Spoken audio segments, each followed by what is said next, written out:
Welcome, everybody. Thank you for joining us over the web.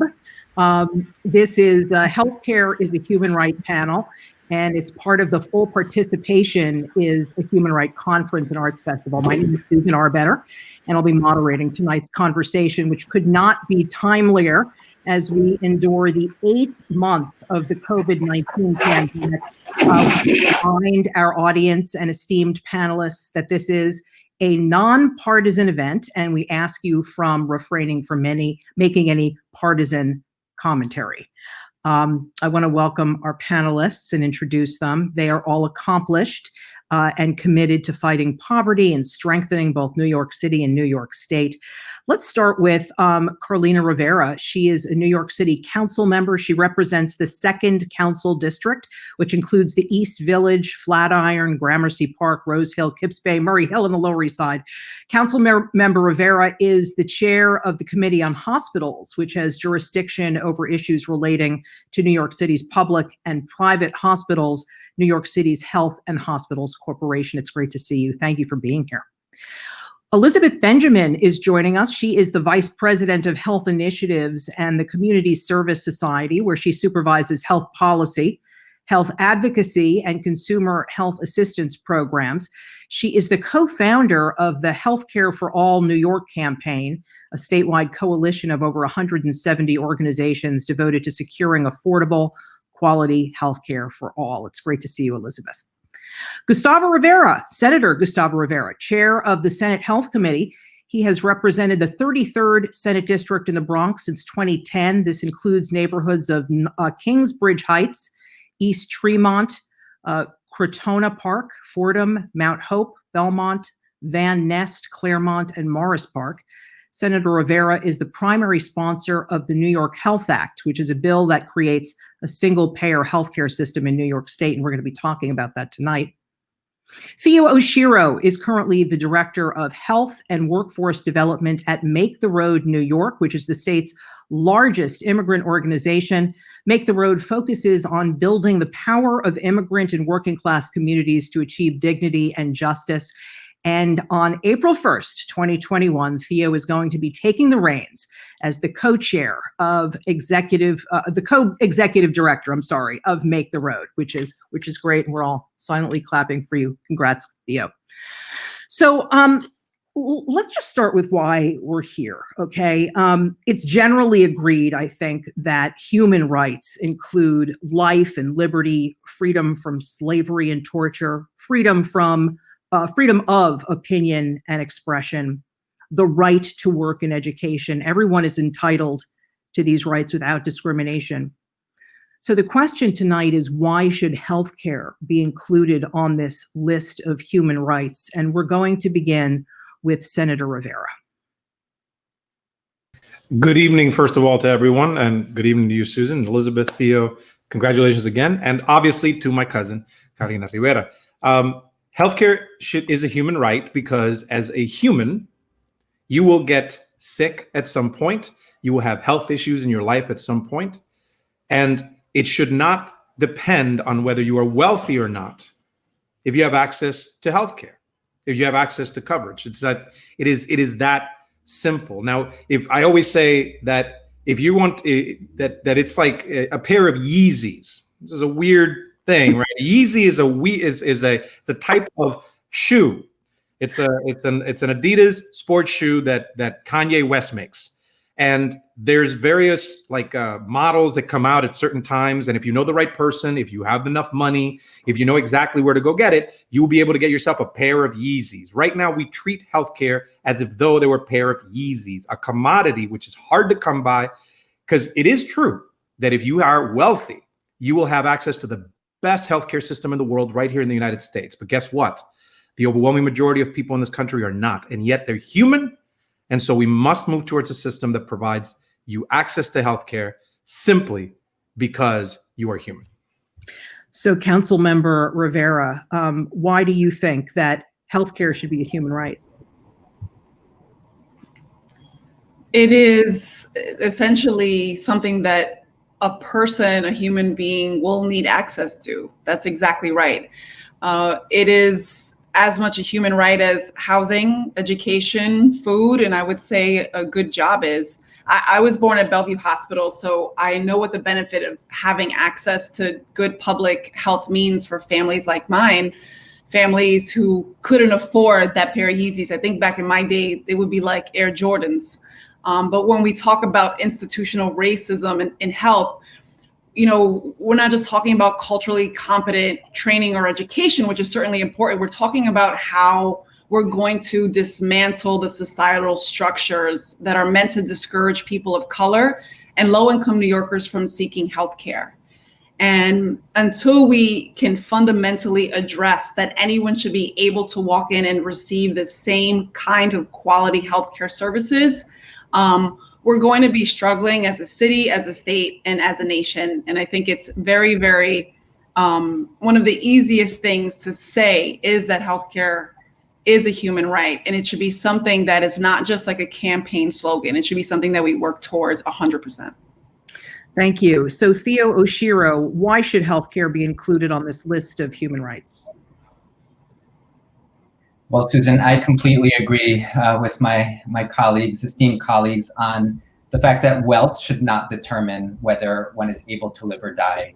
And I would add to that, that how we came into this country should not determine whether we live or die. We've seen that immigrant communities have been some of the most marginalized and the folks that have, in many respects, the hardest time accessing healthcare in our state and our country. And we've seen that they become part of political debates about, whether we should have insurance in this country, free insurance, universal coverage. And immigrant communities are always a piece of that conversation and almost always are left out because it is seen that they are quote unquote illegal. They're not allowed to be here. And so why should they be able to access healthcare? And literally just saying, why should they be allowed to live? We've seen time and time again how much immigrants contribute to our communities, our country, not only to the vibrancy, the cultural vibrancy of our communities, but also economically. But time and time again, we've seen that immigrant communities have been turned away from accessing healthcare. And we know that this means, and as we have seen during the coronavirus and COVID-19, that it's been detrimental. The fact that immigrant communities are not able to access healthcare, are uninsured, has led to tragic consequences in immigrant communities. Now that you have gotten the ball rolling, I want to have Elisabeth Benjamin set the table for us. So, Elisabeth, in this country, we do not treat healthcare as a human right. I think we can all agree on that. So when it comes to health policy, what does the current landscape look like in terms of COVID, the ACA, and the presidential election? I think you're muted. Unmuted now. Thank you. Well, first of all, I would like to just thank everybody for joining us, and for you, Susan, for being agreeing to be our moderator tonight. It's such an exciting panel, and I can't believe I get to be on a panel with so many. It's like my all-star panel. What can I say? It's really great. So thank you all. I think the COVID pandemic really just laid bare the travesty of our healthcare system and how it is not a human right in the United States, even though, by the way, healthcare is considered a human right under the UN Declaration of Economic and Social Rights. So it is actually in the rest of the world considered a human right. It is just the American exceptionalism that treats it as a commodity, as Senator Rivera says. So, but I think going to the pandemic, I think it really showed how profoundly unfair healthcare and healthcare resources are allocated in the United States and just here in New York. African American, Black people, Latinx people died two times more likely to die than whites in the city, and 4 times more likely to die as whites upstate. That's a problem. In why? And we can just look at what we saw in the photos, right? Elmhurst hospitals, people lined up. Well, why were there so many people lined up outside Elmhurst hospitals in Queens? Well, guess what? There are 4 missing hospitals in that same area of Queens. And why are there 4 missing hospitals? Well, in fact, there's 25,000 missing hospital beds in New York State. In the last 20 years, we went from having 75,000 beds to 55,000 beds or 50,000 beds in New York State. And that is because of two major policy decisions. And this is where we talk about what does structural racism look like. This is what it looks like. There were two major policy decisions that are really emblematic of why we're missing our 25,000 beds, mostly in communities of color. First of all, we deregulated how hospitals were paid. It used to be there was a fair allocation of payments and there was a hospital rate setting process that ensured that we had a robust, well-funded healthcare system, regardless of where you lived. The second thing that we did is we deregulated all the health planning. So now instead of having local health systems agencies making health planning decisions, every hospital is allowed to shut down or open beds or do basically what it wants. If there is a panel at the state level that supposedly reviews these things, but guess what? Who's on that panel? The private and voluntary hospitals. So it's sort of like, a very kind of quintessential, the foxes are guarding the hen house. And they have approved all these shutdowns and all of this, continue to increase, sort of this nuclear arms race, if you will. For example, North Shore trying to build a 40-story tower at 79th Street when we don't have enough hospitals in Queens. Why should that be allowed? Well, it's being allowed because North Shore wants to have a trophy on the Upper East Side of Manhattan. And we really have to look at that. So the other thing that's been really horrible to see in the COVID pandemic is that the federal health policies have just further exacerbated these disparities. So on a county basis, we have 6.4 beds per 1,000 people in Manhattan, and we have 1.5 beds per 1,000 people in Queens. In Manhattan, the federal funds provided $662,000 per COVID death. In Queens, they got $126,000. So basically per case, if you do it by case, Manhattan got 10 times more COVID funding than Queens for its providers. So that continues to exacerbate the structural unfairness in our healthcare delivery system. And that is what further, kind of undermines any hope for us having health as a human right in New York State. Pivoting quickly to the ACA, or should I stop? No, keep going. Another big threat to all of this is the fact that the Supreme Court is going to hear the ACA, the case about the Affordable Care Act, or what we call Obamacare, again. And this is a case that's been brought by, now it's left to like just 13 states who I think are plaintiffs. But unfortunately, the Trump administration has joined with those states. So it's the blue states like New York that are left to defend this case before the Supreme Court. And basically what they're saying is under the Republican tax bill, they got rid of the federal tax penalty to enforce the individual mandate, which means that everybody's supposed to have health care coverage. And in exchange for that, the insurance companies are not allowed to discriminate against us. And so they can't pick and choose who they're going to provide coverage through to. Like in the olden days, they used to do that. You're a woman, no coverage, you might get pregnant. You've had a baby through a C-section, no coverage. We don't want to cover you. You've had cancer, no coverage. Like, so we used to have this, discrimination that was allowed under the Affordable Care, before the Affordable Care Act. And the Affordable Care Act got rid of that by having this individual mandate. Now, the Trump administration is trying to get their fifth justice confirmed. If they do, they basically have the votes to strike down the Affordable Care Act. Are they likely to strike down the whole Affordable Care Act? They can. That's what the states are asking for, and the Trump administration isn't saying no, don't do that. So that one horrible worst case outcome is that they just strike down the Affordable Care Act. Obamacare's over. The 2 million people that got health insurance in New York State will no longer have a federal Medicaid expansion paid for, will no longer have subsidies and financial assistance. I mean, who knows what will happen. Hopefully they won't do that. Hopefully they'll just say, oh, we're just going to say that the individual mandate and the pre-existing condition that's tied to it, we're going to strike that down, but the rest of the law stands.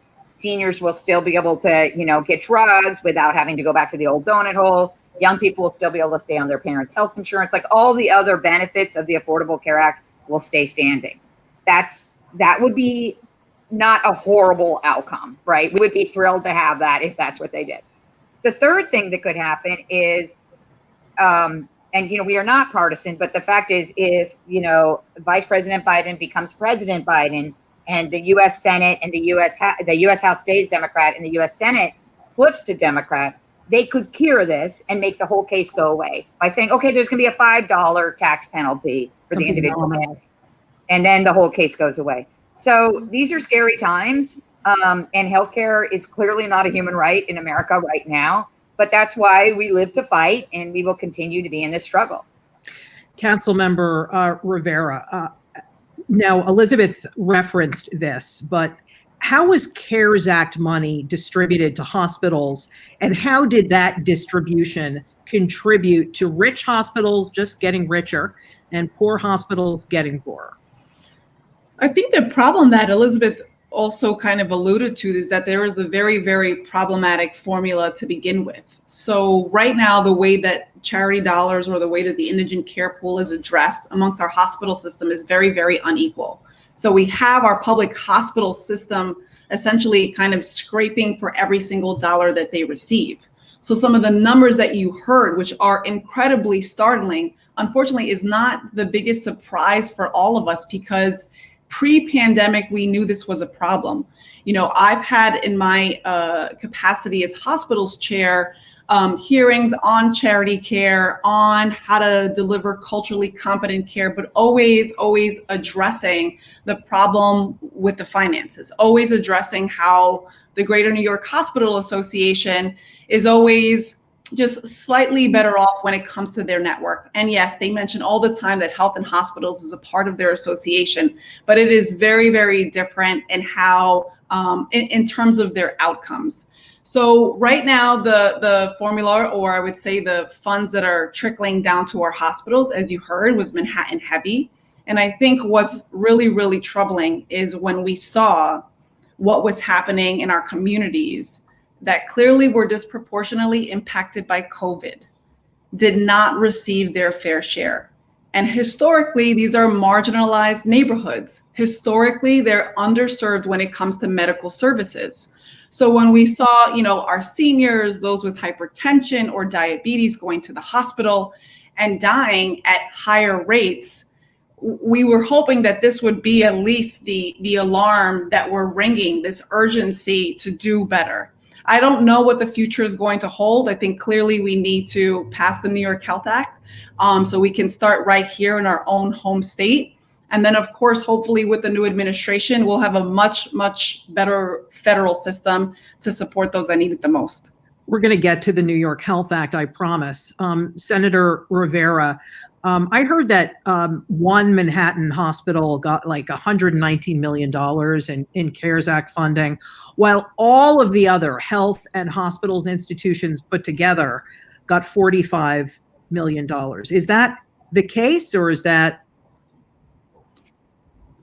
I actually think it was a much bigger difference than that. I know that I will want Elisabeth to just mention the numbers a second, because she's the numbers. So she has them up her head. It's been updated. Just quickly, I think I'm off mute now. I think it's been updated. So each health and hospital has received $68 million.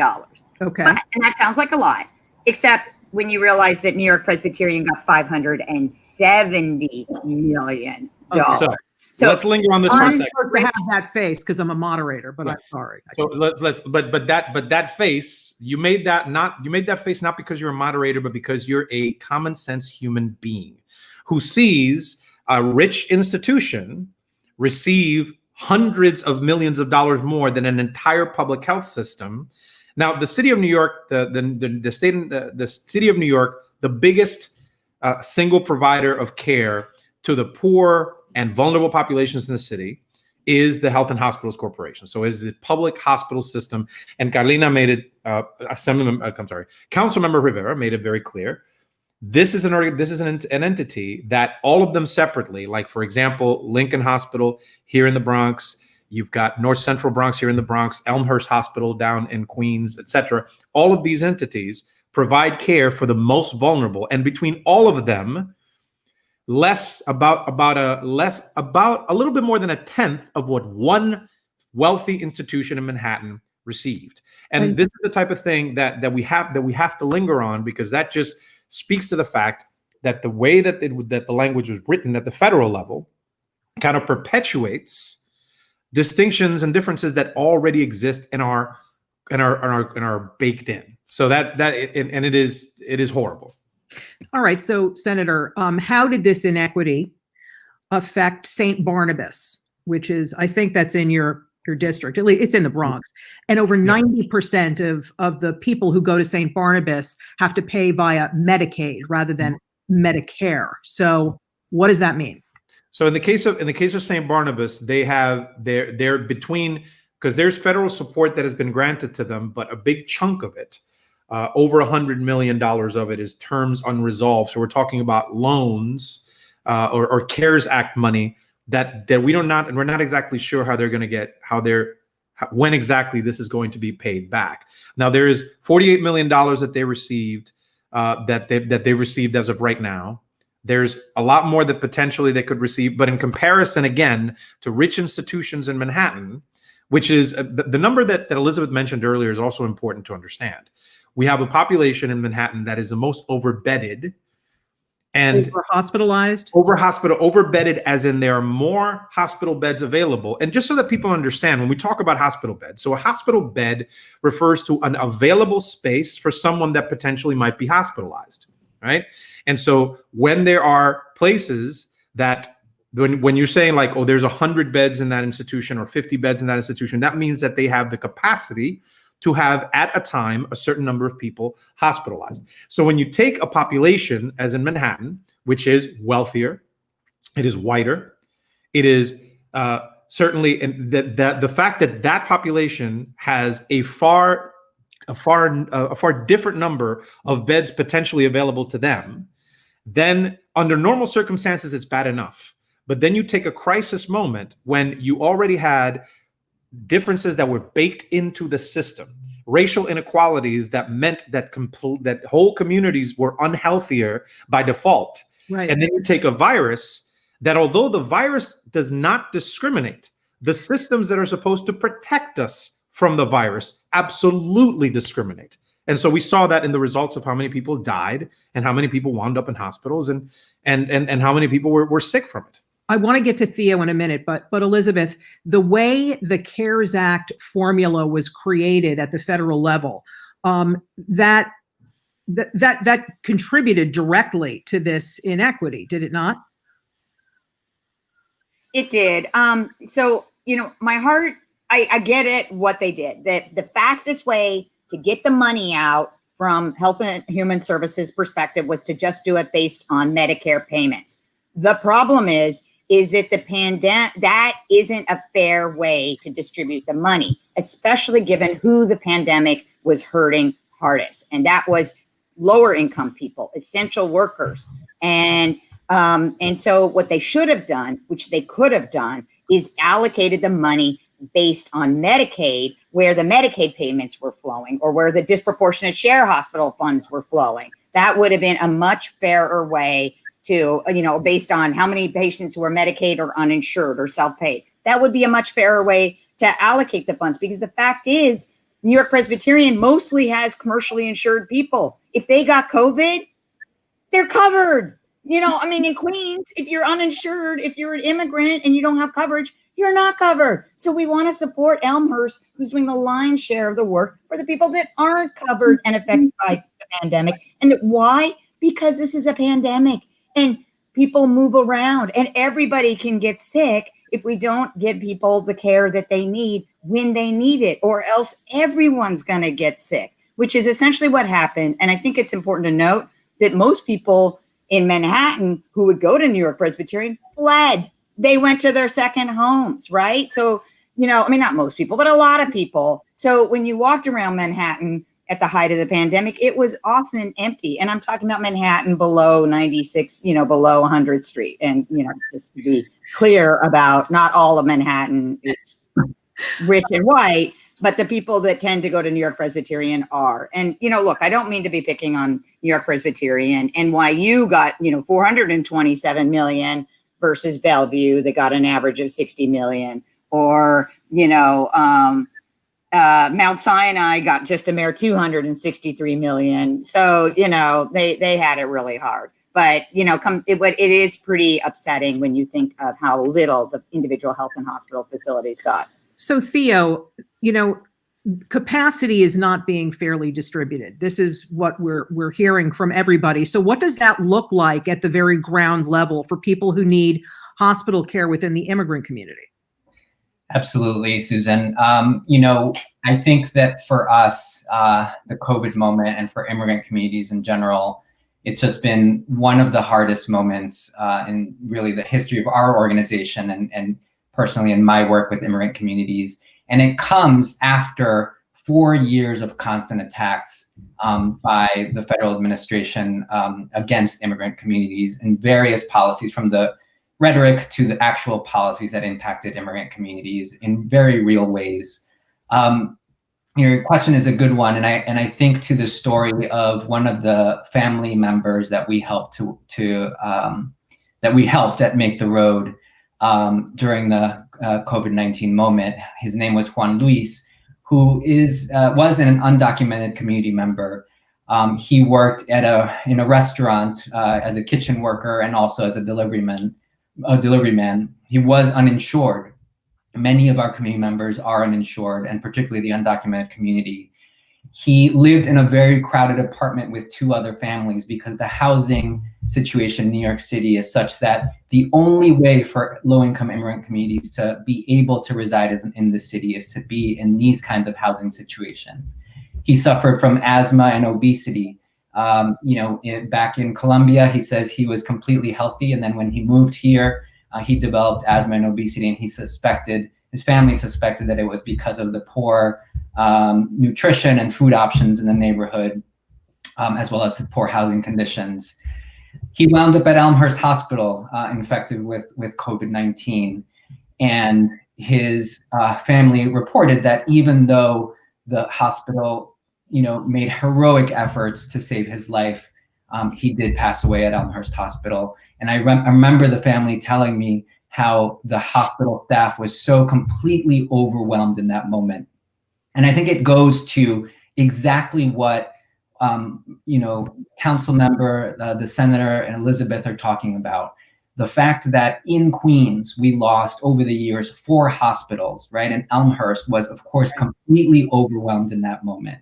And so the reality for people in the COVID moment, and particularly for immigrant communities, but really everyone who lived in that area and went to Elmhurst Hospital, was that they were not able to get the care that they needed in the times that they needed it most. Let alone, right, there's also all of the factors that I laid out that connect to the social determinants of health that really put this family at an extreme disadvantage with underlying health conditions like asthma and obesity that really sealed his fate. At the end, I actually never met Juan Luis because I met his daughter after he passed away, because she had come to us for financial assistance to bury her father because the family had no way of earning income. He was the primary breadwinner, and the federal government was not making funds available for the undocumented community. And so she did not know how to bury her father and pay for that. So these are the real ways in which, actual people, actual patients who expect to walk into the doors of a hospital and be able to survive and get quality health care by no fault of Elmhurst and really the fault of years of inadequate funding. This was the tragic result. That's one person representative of the entire undocumented experience. So Susan, may I add one quick thing here? I want to ask every single person who's watching or might watch this in the future. You heard the story that Theo just told. Are you okay with that? Are you okay with the fact that somebody who did all the things that they needed to do, was working, was being responsible, was doing what he could for his family, found himself in a situation through no fault of his own? He might have just been walking along. Somebody was walking right by him, coughed, and all of a sudden, boom, he's got a virus that his body couldn't handle. And then the conditions that led to the community that he lives in to have high rates of, like, for example, we had many situations like this of people that lived in the Bronx and places that have high rates of obesity, heart disease. things that are there before this crisis even happened. Are you okay with that? Are you okay with us in government saying, well, the way it is just the way it's going to be? Are you okay with a healthcare system being ruled by the market mentality? Are you okay with the idea that you might not be wealthy enough one day to be able to get treatment for whatever it is that may strike you that you have no idea you're going to get? If you are okay with that, then certainly our conversation, all of this, you can turn off right now. But if you're not okay with that, there must be changes that we push for at the federal level, at the state level, at the city level. We cannot continue like this. We cannot go back to normal. Cannot. I was going to wait to ask this later, but since pretty much you guys are all in agreement, it's left to me to challenge you. So how do we balance, Gustavo Rivera, healthcare is a human right when one person's right to healthcare becomes another person's burden to pay? If we distribute that burden to those who can most handle it, then we're actually going to be fine. I mean, the New York Health Act, which I know that we're going to potentially get to, but I'll just mention it right now, is a proposal to create a single payer system in the state of New York. Now, I'll quickly say that the preference here would be to have a single payer system at the national level, because this is not, I care certainly about Bronxites and New Yorkers, but I care about people in Louisiana and in Texas and in California and in every other state. I think that we're human. We should have access to healthcare. But the balance is struck because when you think about the way, and this is not said enough, the current healthcare system is incredibly expensive, but what do we spend that money on?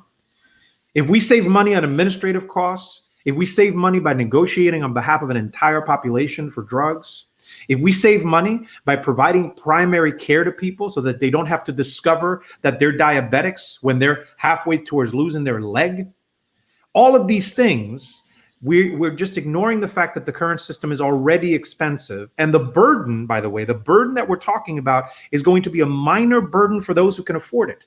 The bill that I propose, and that is supported by many people in the Senate and the Assembly and is co-sponsored by my chair in the Assembly, Dick Gottfried, would actually spread the risk out over the entire state of New York.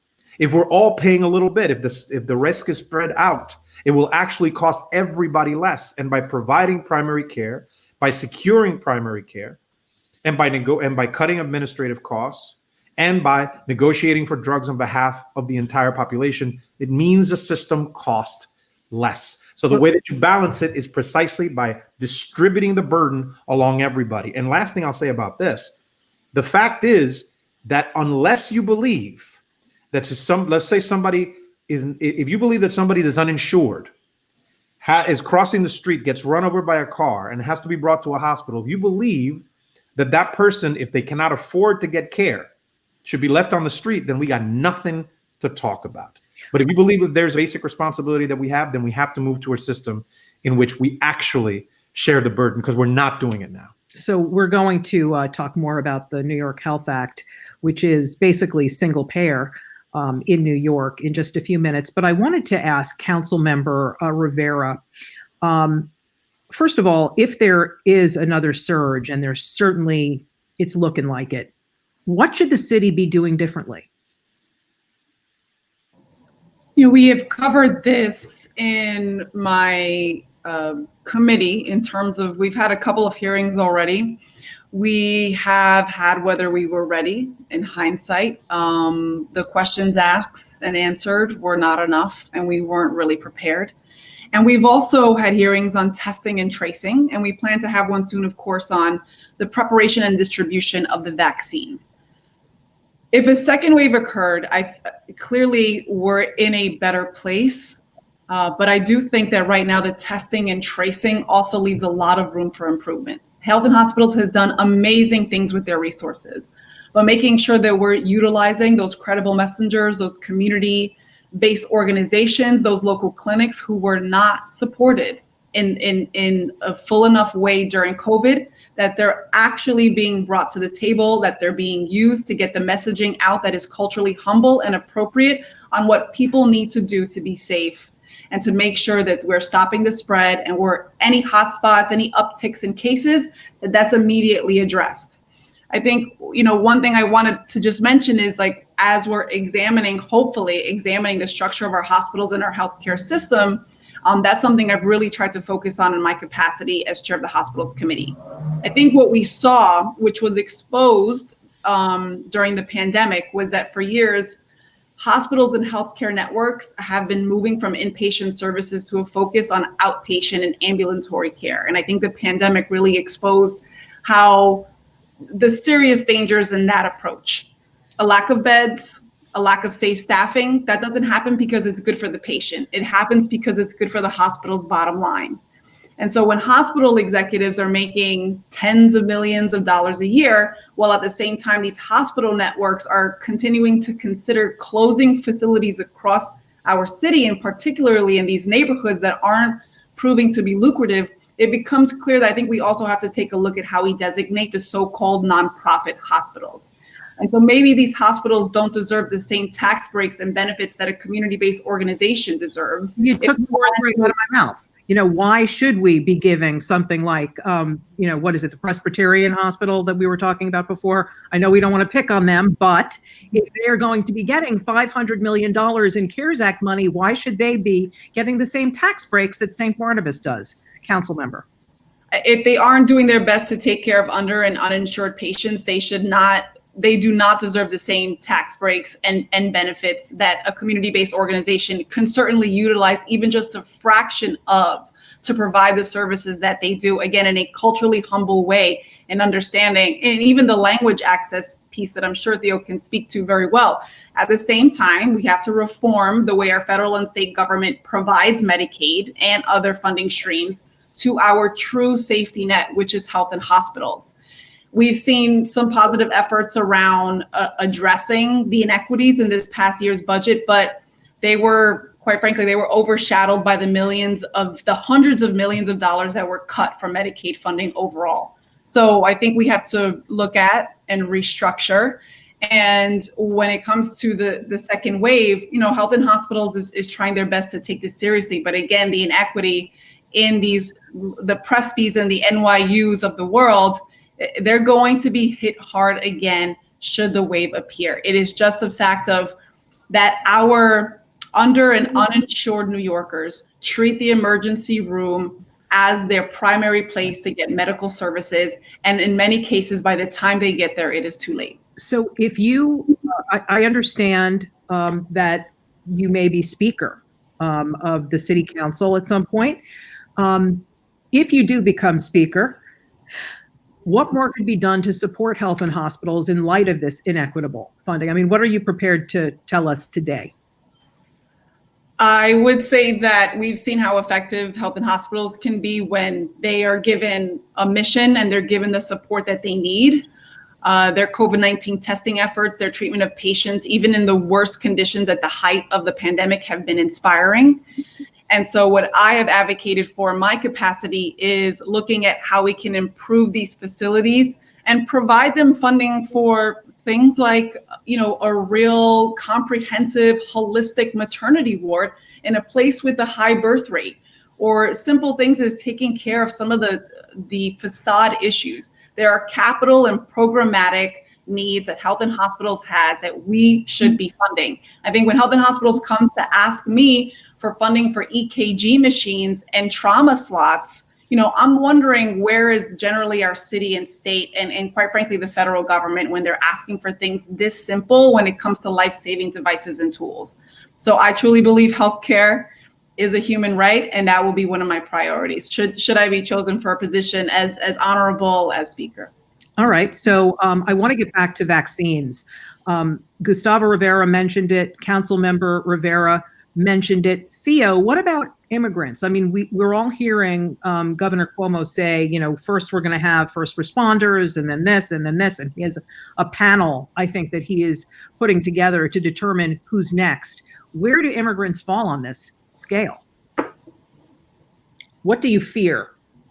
Well, I mean, I hope and our city really prioritize, don't prioritize actually, that they are able to really make sure that vaccines go to everybody, regardless of immigration status, regardless of where they were born and the language they speak. I mean, I think that there is a lot of distrust in immigrant communities about, I mean, to put it very generally, things that come either from the government or institutions, right? These are communities that have been, again, under attack for so many years with extremely harsh immigration enforcement policies and other policies that really put people in a place of distrust. And so I think it's crucial that when we are rolling out vaccine efforts, that our government and our healthcare institutions partner with trusted institutions, community-based organizations, faith organizations, to get the word out about what's available and how to get the vaccines. You know, when we were in the middle of the pandemic, one of the main roles that we played was getting information from, you know, the state and the city on how to get tested, where to get tested, you know, from them to the community. Because even though, you know, there was a lot of ads, announcements, et cetera, and marketing in that way, really it wasn't until, and I think the council member spoke to this, a trusted person, a trusted organization, a culturally competent organization, an organization that speaks the language of the community, you know, transmitted that information. Only then were people trustful and really understood how to get tested.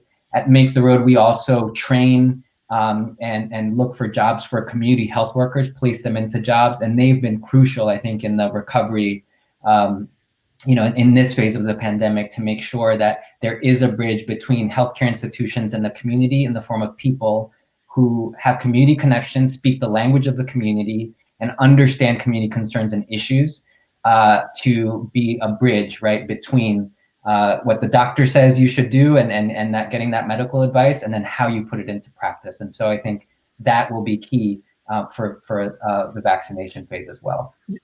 Some of the things that you have been saying about the community connection, I've heard in reference to the census, which is now over.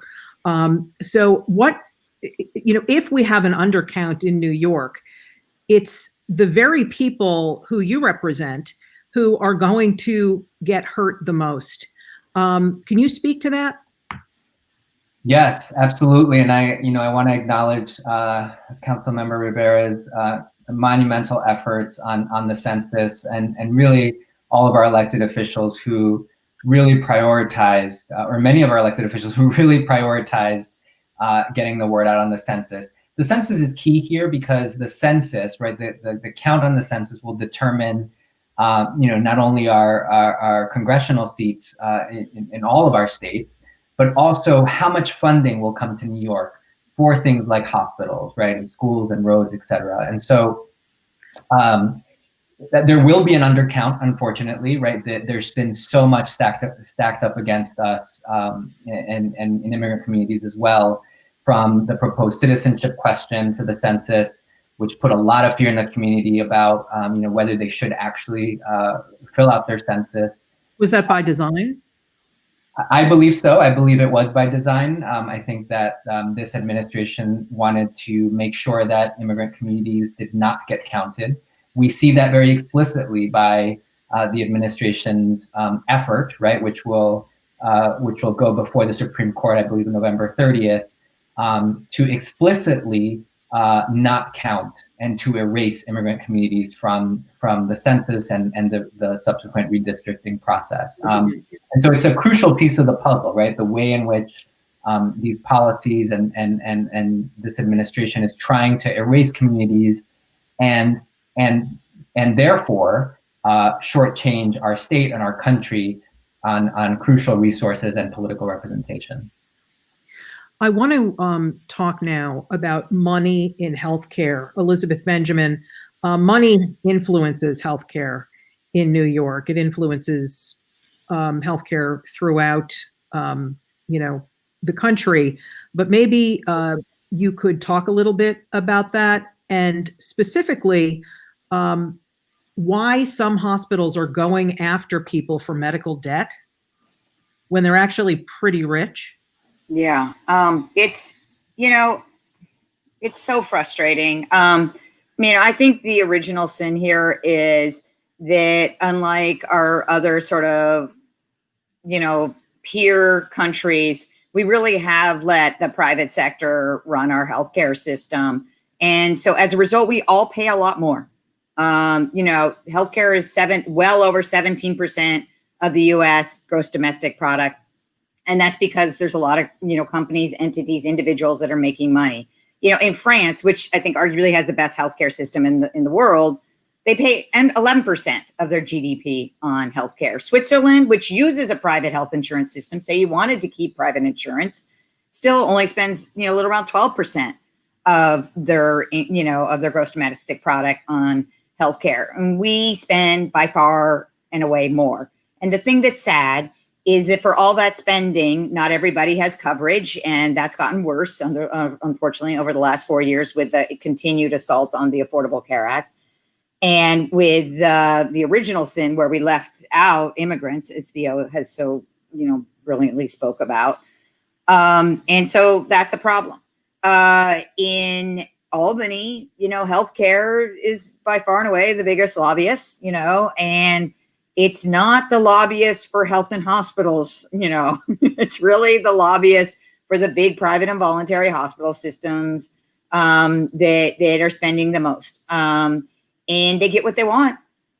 And they really want to continue this system. And it's kind of a nuclear arms race where there's more consolidation of the biggest healthcare systems that are the most profitable, even though they're supposedly nonprofit charities, and really a lot less funding and resources for our public hospital systems and our true charitable hospitals, arguably St. Barnabas, and there's others around the city and the state that really are doing good work, that are true charities, and don't pay, over $10 million to their CEOs. And we will leave that hospital nameless who does.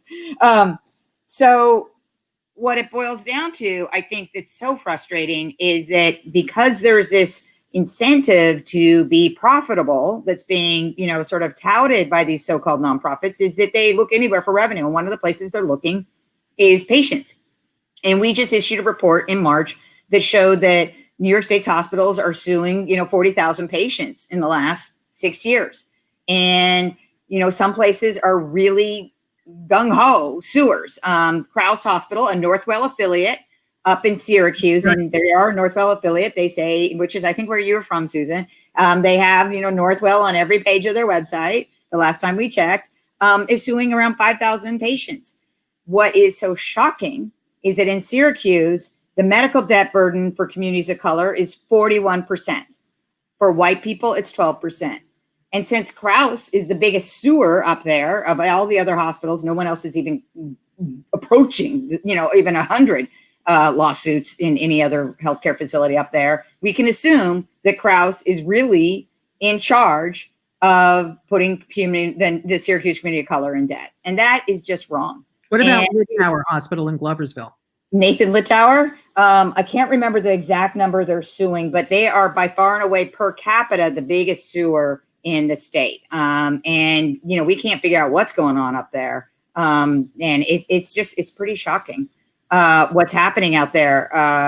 Northwell sues a lot of people down here, both in Long Island and Queens, on Staten Island. Staten Island University Hospital is suing an enormous number of people.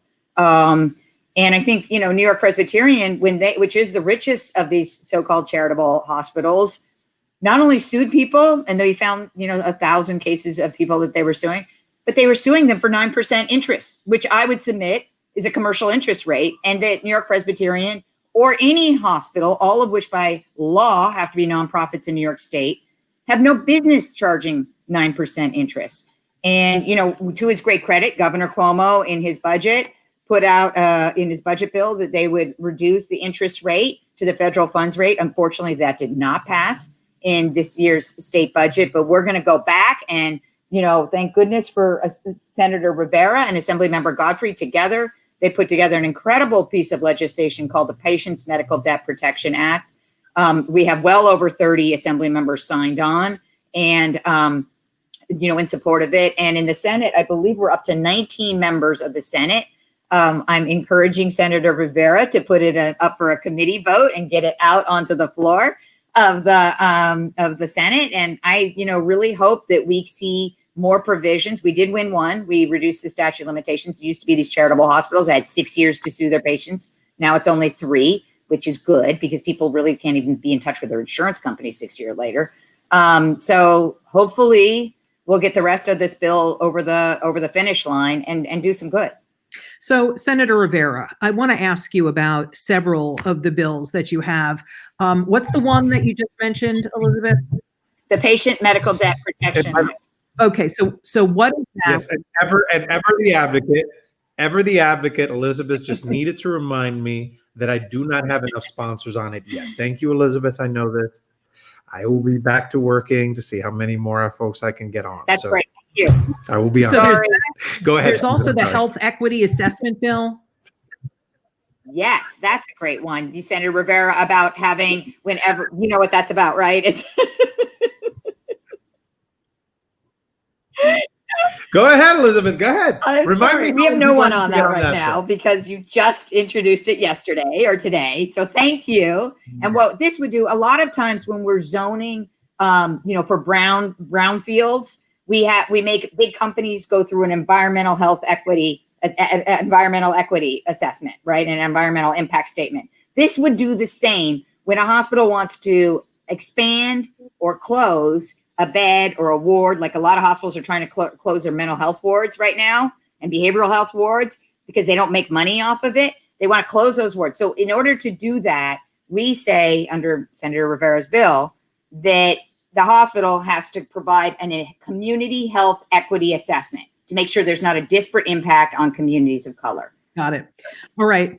This is all a way to lead up to the big mama bill, which is the New York Health Act. So give us your elevator speech regarding the New York Health Act. What would it do for the people who are watching? Well, we already have. We've been on a long elevator ride because most of what we said, almost every word that has been spoken in this panel is actually a support of why we need to move in this direction. So in the elevator speech, right?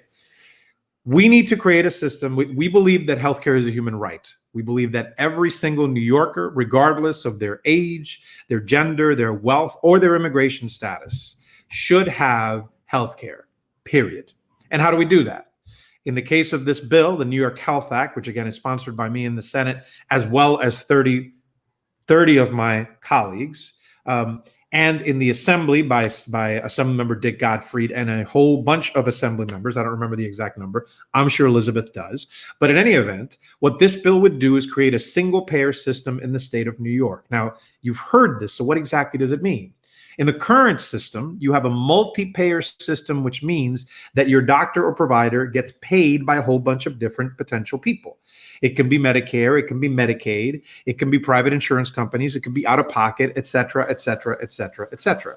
This complicated system that is led by a market mentality, because remember, most folks who have insurance the insurance company's job is not to provide you healthcare, and it is not to guarantee you healthcare. It is to keep as most of that money as you give them as possible. And that means that they deny you care for all sorts of things. That is what they do for a living. That is how they make their money. And so if you take the insurance companies out of the equation and you have a single payer, meaning the state pays the provider. Now, this is not a state-run healthcare system, because people tell you this to kind of scare you off. It says like, well, that means that the state will be providing care. The state will be paying the bills. It would come from one place.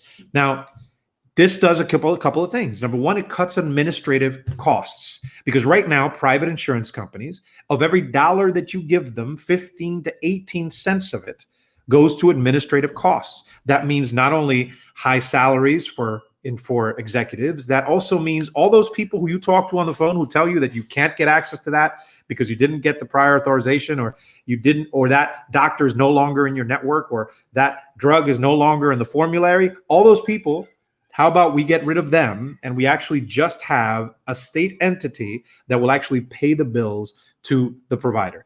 So that in the basic sense, that's what we're talking about. It is about guaranteeing healthcare to every New Yorker. We can do it because we will pay less, as I said earlier, It is a system that costs less because we share the risk among the entire population, lower administrative costs, negotiate on behalf of the entire population with drug companies to get better rates on drugs, and provide primary care to everybody, which means that you will be able to identify chronic conditions earlier. So this is among other things. So there are criticisms of this bill that I want to there are. And you can respond. And one of them is that, it would compel 20 million people to switch health plans. I like my health care. Do you though? I'm actually sincerely asking this. Do you though? Are you on a network? I think, yeah. I think okay. So that means that you are limited to that network of doctors. And let me ask you something. Did you, as an individual, Susan Arbetter, have anything to decide whether the doctor that you like, that you or your family have been going to for 10 or 15 years, do you have the ability to make sure that that person stays in the network that you're currently in?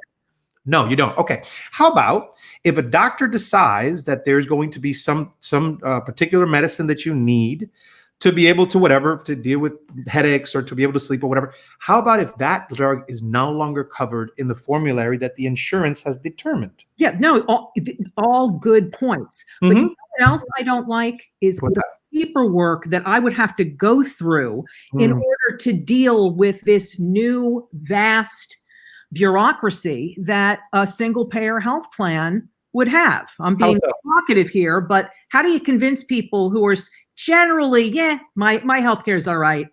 I don't want to switch. I don't want to do the whole upheaval thing. So the upheaval, I just want to make sure that people understand what we mean by upheaval.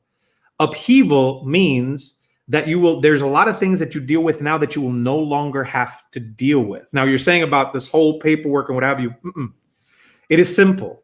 If you are a New Yorker, and we will determine determine who is a New Yorker. We will deal with how long you've been living in the state, etc. And once you are a New Yorker, you will be covered. Period. And a doctor will get reimbursed for the services that they provide you because they're a doctor and you're a New Yorker. Period. We actually want to simplify the system, not complicate it further. Okay. We don't want you to fill out all sorts of paperwork, etc. We want you to have a direct relationship with your provider and have the bills for that provider be paid for by the state, and that is it. It actually means it will be simpler, not more complicated. One other criticism, this is from Bill Hammond of the Empire Center. He said that the bill doesn't provide any clear plan for determining provider fees. Can you respond to that? Actually, that's incorrect. And by the way, for the record, Bill Hammond, I am a fan of Bill Hammond. We disagree on a whole lot, but talking about a gentleman scholar who is somebody that I can have a debate with for hours and still respect afterwards. They don't make him like him anymore. Bill Hammond is a jewel. I love Bill Hammond. But Bill, you're wrong, bro. And let me tell you why. The bill specifically states that the rates that are to be set by a board. The membership of the board is also discussed in the bill, and the rates have to be in statute. It will be that the rates that will be determined will correspond to what actually it takes, what the care costs, which, by the way, is not the way it works right now. When doctors tell you, well, Medicaid pays too little, you are correct. And they tell you that private insurance pays that much more, you are correct. How about if we equalize that by having a rate that is set in discussion with this board? The rates will be set by them, and because, again, in statute, which exists nowhere else, the rate will have to correspond to what it costs to provide the care. So he is correct that we do not have specifics in the bill language that tell you how much the rates are going to be, but we do provide the mechanism by which these rates will be set, which is more equal, more fair than anything that currently exists in state law. So, Bill, you're wrong, bro. Just saying. So this is a longer conversation than we have for right now, but we'll leave it there. Are all of you here for the New York Health Act, Elizabeth? Let me check. Yeah, are we good? Okay. I was gonna say. So since we're on policy, and we have Councilmember Rivera here. You have a patient advocate bill that you sponsor, I believe. What does it do? And I think you have some fans. Yeah, so you don't have to ask. I'm on it. Yeah, I love it. Love it. Fair question. So the Office of the Patient Advocate, still hoping that maybe we can pass it next year. The office would essentially help people regarding medical services and coverage, including concerns or inquiries relating to providers, facilities, and health insurance. It would also essentially be a place for complaints. So when we saw, especially during the pandemic, many complaints coming in about hospitals, some people called them whistleblowers, and rightfully so. They brought the media into correct conditions. All of that could be really, really utilized, compiled, all of that information together in the Office of the Patient Advocate. One of the challenges, frankly, right now is that when the city's budget was decimated by COVID-19, City Hall became much more reluctant to support legislation that required new hiring. So I'm going to keep fighting for the bill when we negotiate next year's budget, because clearly from the number of people who didn't know which hospital to go to when they got sick with COVID, or for those who received the surprise medical bills from COVID-19 testing and treatment, we clearly need this support for New Yorkers. So this would be a one-stop shop, a place you can call for information, but also an office that would compile data so we can make better decisions going forward. And that would affect things like hospital closures, which I know that the council does not have the purview to halt hospital closures, but I'm hoping by having this office and expanding the conversation about what the council can do in terms of land use powers to halt hospital closures, we can use all of this information to discuss what hospitals call transformations, and then which places need the services the most. And I think that's very, very clear to the advocates and experts on this call. But sometimes we need that data to drive certain parts of the conversation. You have Senator Rivera here. I'm in Albany. What is it that you're looking for from the state legislature, council member? Oh, what a great question. I have a long list. Well, I certainly want to make sure that we are focused on health and hospitals. I think we talked a lot about the inequities in that structure, whether it's the New York City Cares program and seeing how it can help more uninsured New Yorkers access quality health care. Would certainly love that support until we pass the New York Health Act. I want to also make sure that we're looking at how we can utilize our hospitals more as a community asset, and that certainly requires state buy-in. Programs like the Cure Violence program at Jacobi Hospital have marked successes, and we should be increasing these programs at other facilities. So I'm looking at how we can be innovative and utilize our hospital spaces more to be that community asset, but also a real fix to a couple things like the formula I mentioned, like representation on the FIPIC board, the certificate of need process to change. That process actually factors in the loss of community healthcare services, and community voices deserve a much greater voice on that governing board. And right now, I think there were 2 spots open just for a consumer, the average person, to be appointed, and that still has not happened. So we'll need state pressure. Before we move on to the federal government and things like the public charge, does anybody have anything else to say about state government or what's happening in New York City? I would just add, I think I'm exploring options in the council for how we can address things like particularly around the selling of properties for residential or commercial development, which Elisabeth mentioned. And that's sadly a primary motivator for hospitals in wealthier areas of the city. I think that's going to be really important. And all of the things like supporting some of the amazing bills that were mentioned at the state level with the Health Equity Assessment Act, which would improve the certificate of need process. So really working collaboratively. So Theo, the public charge, is an issue. If you have Medicaid or if you use food stamps or you use public housing, you can be labeled as a public charge these days. That must have had quite an impact on the immigrant community. Tell us. It had a huge impact, and I'll go back to just another example of the series of attacks that the immigrant community has seen from this administration. The public charge issue was one that had a huge impact really on our ability as a city, as a state, to tackle the pandemic and that crisis, and really is a terrible policy that impacts public health in an extremely negative way. The public charge issue essentially changes the definition, and this is proposed by the Trump administration, changes the definition on what it means to be a public charge. It's been a concept that's been around. It's been very limited in scope on who can be labeled a public charge when adjusting status, when applying for your green card or trying to come into the country. And it expanded the definition to include if you access like the things that you listed, Medicaid, housing benefits, essential nutrition benefits, right? That you could then be labeled a public charge. Now, this is a nightmare scenario for immigrant communities because one of the biggest dreams, one of the biggest goals that people have that are in this country is to adjust status and to achieve a green card, right? And to be on the path to citizenship. And what, in effect, this administration and what this policy has done has really instilled a ton of fear in immigrant communities because they think, well, if I sign up for Medicaid, right, I might need to access healthcare for myself and my children. I might need to put food on the table via SNAP benefits.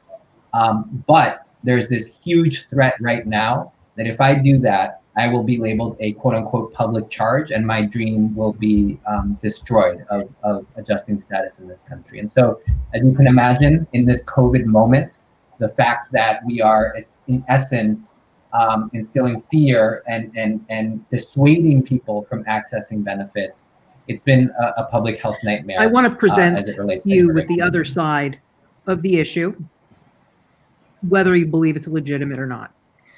There are people who say, well, I have to pay for my health care, or I have to pay for my XYZ. Why should people who are undocumented get what I can't get without some cost to my family? Well, I think that it goes kind of to the original point, right? That we believe, and I believe that everyone should have access to healthcare and health insurance, right? Regardless of their ability to pay. The fact is that folks that might access Medicaid or other benefits, would be otherwise eligible for those benefits, right? There's benefits that they are eligible for and that they should be receiving so that they can keep their families healthy, so that they can put food on the table. And so, regardless, there's also the fact that this policy actually doesn't impact a lot of people, right?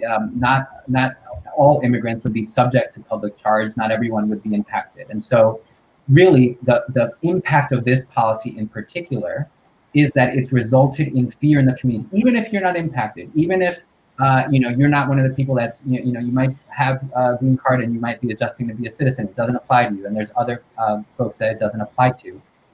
But the impact has really been across the board instilling fear in immigrant communities. So, we run food pantries, right, at Make the Road New York. We have had folks who come to our offices and say, I really want to get a bag of food, but is this going to label me a public charge?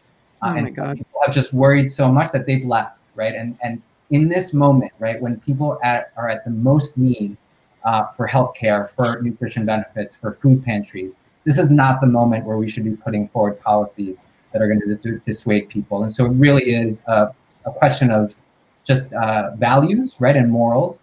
And as an institution, we've pushed back against it in many ways. One key way is that we are the lead plaintiffs in 2 parallel lawsuits to do away with this policy. And it's in the courts right now. We've tried to put a stop to it temporarily. We succeeded and then failed, but we will still have our day in court on the merits of this case to make sure that it is not a reality. The word that hasn't cropped up here, but I think that is bubbling under the surface, is racism. How much of this anti-immigrant sentiment has to do with racism? Well, in my opinion, it's the key thing. I think you've hit the nail on the head. These are racist policies. These are xenophobic policies. And they're policies that really aim to shift our immigration system as well, from one that really is about a place and about a country that's welcoming to everybody, regardless of race, regardless of what country you come from, to one that's really about prioritizing wealthy people. And people that can afford to not be on benefits to immigrate to this country. So I would say it's about race, and it's about class, and it's about what the priorities are of this administration in the immigration context. Would anybody else like to talk about that issue at all?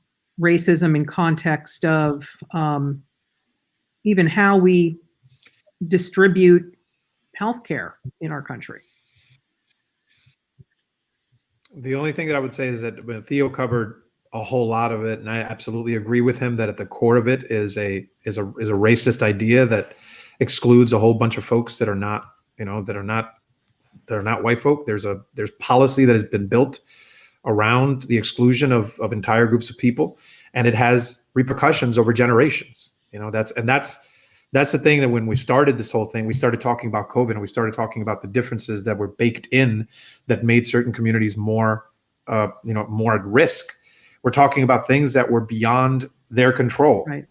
Redlining is something that, the idea that you would have entire communities that were literally have a red line drawn around them so that banks wouldn't lend to anybody that would be a business owner or somebody who was seeking a mortgage to be in those places, like that has repercussions over generations. Right. Specifically done to exclude certain people and make sure that certain communities stayed in certain ways. So this is just another way to just underline the fact that there's perpetuating things that have existed for a long time. It's baked in. And I was just gonna say if I can add something on maternal mortality. Please. Just that the racial and ethnic disparities in maternal mortality are a significant public health issue in New York.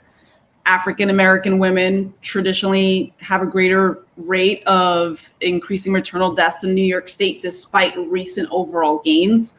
Latina women aren't far behind. We know that some of the very, very alarming rates, African American women are 3 to 4 times more likely than white women to suffer a pregnancy-related death, twice as likely than their white counterparts to suffer a life-threatening complication. And we actually saw an example of this not too long ago with Cha'Asia Washington, who sadly passed away here in New York City after giving birth. And even major gynecology organizations have recognized the role that racism plays in negatively impacting the delivery of maternal health care. I've tried to cover it in my committee. A couple committee hearings aren't going to cover something that is entrenched, something that is systemic, something that has been happening for generations. And just a quick plug for my colleague here. I know there is legislation at the state level backed by Senator Julia Rivera Salazar. She could be a cousin. Of course, Senator Rivera, it requires all hospitals to provide statistics on childbirth complications, fetal loss, other maternity-related injuries to expectant mothers. And that's just the beginning. We have a lot more work to do. We need to require anti-bias training for every medical student, medical resident, and physician assistant student in New York, where we train a lot of doctors for the entire nation. So that is something that is clearly so tragic and directly related to institutional racism. And if anybody wants to go back to school, there's an extraordinary book by a reporter named Harriet Washington called Medical Apartheid. And she traces racism and the interaction between racism and the US healthcare system. And one of the stars, I guess, of her book is this Dr. Sims, who we have a statue to in Central Park. And what he did, he was an obstetrician that I think Councilmember Rivera was just speaking about, who perfected gynecological techniques on Black women, and he tortured them. And he didn't give them ether. He didn't give them, chloroform. He didn't put them out. And yet we have statutes to these monsters. to use a popular term these days. But, and he was a white man who was a racist, who didn't believe women of color, should be, were human, and therefore they should be experimented on for technique and craft. And so I really plug that book. It's an incredible read and just so well researched. Medical apartheid. Yeah, incredible. Getting back to the issue at hand, I would love to know, I mean, we're going to have, in about an hour and 9 minutes, we're going to have the final debate of this presidential election season. And I want to know what you think. Kristen Welker, I believe, is the moderator. What should she ask of these candidates? And we'll start with Elisabeth. Well, I mean, it's so hard to pin them down. I think it's really interesting I think it would be important to ask Vice President Biden to talk about what he would do to improve the ACA. And I think he has some pretty interesting ideas. One, he would say that the standard plan isn't a plan where the insurance company only pays 70% of your costs, but it would be moved up to a gold plan that pays 80% of your costs. That would help a lot of people with affordability, healthcare affordability. And I think he has other ideas about how to improve affordability. And so I would want to give Vice President Biden an opportunity to talk through concretely what he would do to improve healthcare affordability in America. I think I would ask President Trump what he's done to improve healthcare affordability in America, but I would be concerned that the moderator wouldn't know enough about health, would be, I'm concerned that he would not answer the question truthfully. I mean, I'm sorry, I don't know what to say. I mean, I think that's a great point.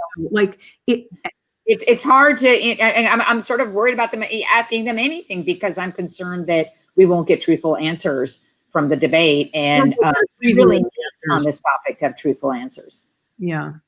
How about you, Councilmember Rivera? I would certainly say we didn't cover immigration policy enough at all, but I'm going to leave that one there because there's some experts here. Housing. I really can't recall a decent question on housing, which I also consider healthcare, being asked in any of the debates, specifically saving public housing across this country and what we are going to do to improve conditions in every state. Yeah, that's a great. I mean, I think that I agree that, immigration policy has not been discussed enough. And not only does it determine, who will be allowed to come into this country, but how we're going to, treat the 12 million people that are here, that are currently undocumented and need a path to citizenship. And I think that needs to be part of a robust conversation. I agree definitely on housing. Really, all of these issues touch on, the ways in which our communities have been impacted in this moment, the social determinants of health, setting aside health insurance in our healthcare system. So I would make sure that they speak about those related issues as well. Theo, I think a better question for you is, what would you like to see happen with immigration policy if the Senate turns Democrat? Well, I think we absolutely need we need comprehensive immigration reform, right? We need a way for folks to be able to be on a path to citizenship so that they can live their dreams here in this country, to access healthcare, to access everything that is possible in this country.